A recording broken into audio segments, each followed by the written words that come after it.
from the minute they get Matthew Stafford, people start talking about like missing piece, an upgrade from the already pretty good Jared Goff to one of the best. And then they come out of the gate really well. But then there's that big swoon and Robert Woods gets hurt. And are they mortgaging the future and they're bringing in Odell? Give me your concern level. Did you think, boy, they're not going to get over the hump in a loaded playoffs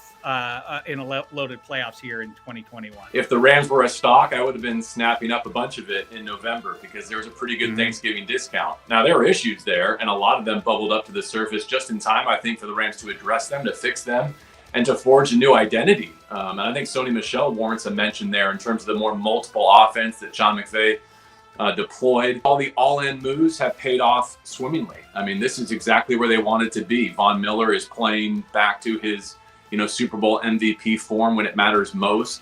Those reps against the likes of Tom Brady are what you envisioned in January when you traded more draft capital for his services. And as I think about kind of the end of the Jared Goff era in Los Angeles, there was a day in Miami against Brian Flores and company, again, off of that same Belichick tree that gave the Rams a lot of problems during that era, where the Dolphins just came after Jared Goff with zero blitzes all day.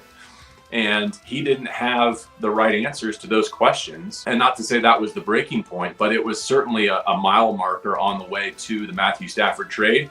Well, guess what play ultimately beats the Bucs? It's Cooper Kupp over the top for 44 yards on a zero blitz, where he's willing to fade away and hold onto that ball just long enough to take the hit from Ndamukong Suh and put it up in the air and let the Triple Crown winner run underneath it. And the reason why they pulled the trigger on that trade was to get more explosive, was to get more vertical. And Cooper Kupp alone had more explosive receptions than the entire Rams offense did last year. Matthew Stafford has put together a couple of the most impressive receiving seasons in NFL history now with Megatron and Cooper Kupp. He's kind of the through line there.